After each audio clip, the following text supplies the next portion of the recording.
Holy shit. I just saw a new horror film released July 12th, 2024, directed by Oz Perkins called Longlegs, and I will not be sleeping without a nightmare tonight, or at the very least, a weird dream. This movie is gorgeous, unreal, and unsettling, and dare I say, it already feels like a classic horror film. I want to let you know this video contains spoilers for some of you, but I guess not most of you. I'll explain. Before I saw the film in theaters, I was not really clear on what I was supposed to know or not know about Longlegs before seeing the film. The marketing for this film was a little different for me. Kind of felt like I didn't even watch a trailer for this when I sat down to watch it. I will admit, I will do that sometimes, so a movie is just a shock to me. Sometimes I think the trailers reveal too much. If you really know nothing about this movie, which is how I recommend seeing it, then a big spoiler is coming in 3, 2, 1. I call myself a horror film nerd, but then for some reason I didn't 100% know Nick Cage was Longlegs before the movie started. Like, am I stupid? Did everyone know this? One of my cousins showed me a TikTok of Micah Monroe's first time seeing Nick Cage as Longlegs, how terrified she is, and honestly, that was the moment I was like, oh, okay, so he's the bad guy. Like, was this part of the marketing? Were we supposed to know? I think so, because he's not in the trailers or anything. There's another twist that happens in the film, so that's not the only crazy thing going on. I won't reveal that in this video, as I kind of want something from the film to be a surprise for you guys. I'm not sure what you know about Longlegs when watching this review, but I do want to let you guys know how I think Micah Monroe did, and especially our star Nick Cage, and just the movie as a whole. If you don't know, basically the setup is there is a murderer on the loose over the past 30 years, and in connection with the murders are these letters, each referencing the word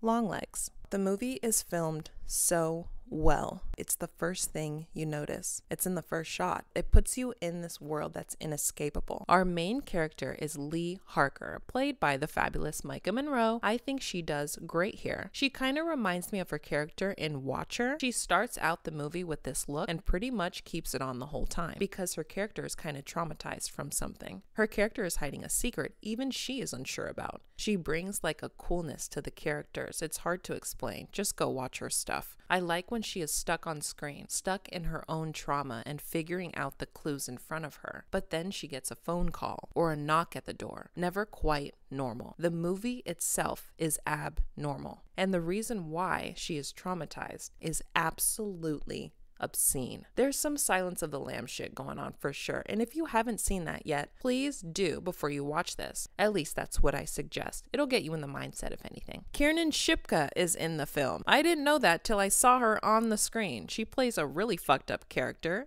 Duh. It's honestly like reminiscent of her character in The Black Coat's Daughter, but darker. Blair Underwood is playing Lee's captain as well, and I liked them together. Their characters are believable, and where they end up in the end is very cool to me as well. The ending felt a little rushed, a little compared to the rest, not gonna lie, but still, I like their endings. The movie really knows how to shock you. There were plenty of times in Longlegs where I was just like, because like, what the fuck? It is incredibly gruesome at parts and really dark thematically and also visually, but like in the perfect way. Sometimes there are things in the background of shots in the film where you're like, is someone back there? It just has this aura about it that is really unsettling. Nick Cage's character, Longlegs, he completely steals the show. I think they used him very well. He played the hell out of this part, and I'm still thinking of his face. You can't wait for him as Longlegs to get back on screen. What are you gonna say next? What random action are you taking next, Longlegs? Fucking creepy as